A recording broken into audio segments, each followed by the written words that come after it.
That was Ali Maqbul with a live report on the latest from Cairo. Let's get the views now of retired Brigadier General Ayman Sallama, teaches at Cairo's military academy. So you must have some insight and knowledge of what the army are up to. Can you clarify one point for us at the beginning? Why is President Morsi under arrest?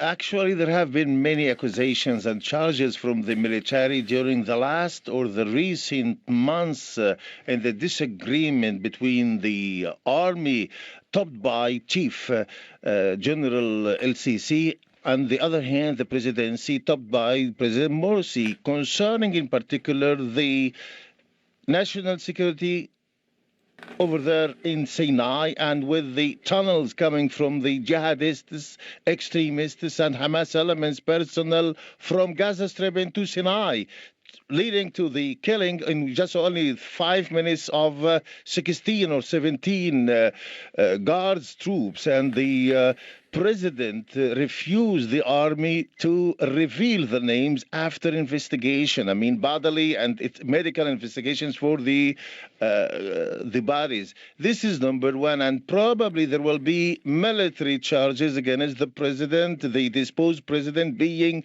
the supreme commander of the army, of the Egyptian armed forces. That's a fascinating answer. Let me just get you to slow down there a bit. You're saying that the main offence, from the army's point of view, yes, was that President Morsi yes. was too helpful to Hamas. That's in particular, I mean, criminally speaking, he actually threatened the national and the military highest interests, security interests to the army and to the whole nation by actually collaborating to Hamas and facilitating something to Hamas against the interests of the army, security army, especially in Sinai. That's why I'm telling you. But he's the president, so yes, he can decide what policy he has towards Hamas or Israel or any of these issues. That's his right, surely.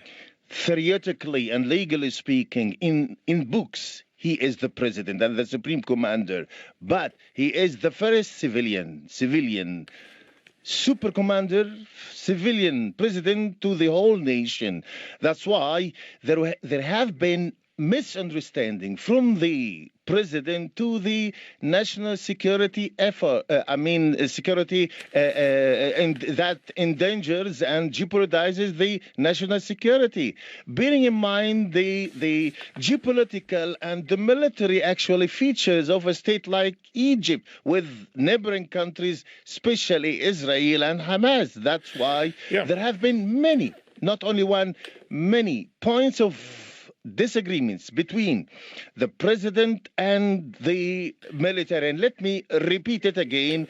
The military asked the president many times to give them orders, directives to block, to shut off all tunnels with Gaza, but the president claimed that there have been many humanitarian actually sympathies with our neighbors in Hamas, in Gaza, to let them have a breath against the Israeli blockade against Gaza Strip. I don't want to sort of caricature your argument too much, but I think there are lots of people in the West, and quite a few in Egypt, who think the army did this to defend liberal Egypt. But in fact, you did it to defend Israel. You mean the army? No, I do not think so. I do not think so directly and frankly speaking. The army actually cannot, as being a military, not a police or security forces, cannot engage or combat and serve effectively and successfully all terrorists' activities in Sinai. The army is not experienced and qualified to this.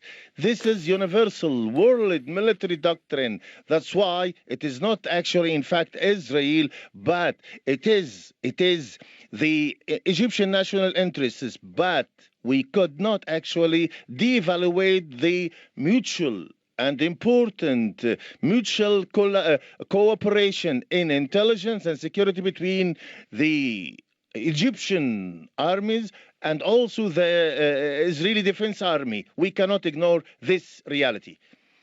Very interesting interview. Thank you very much for explaining that to us. That was retired Brigadier General Ayman Sallama there. Let's get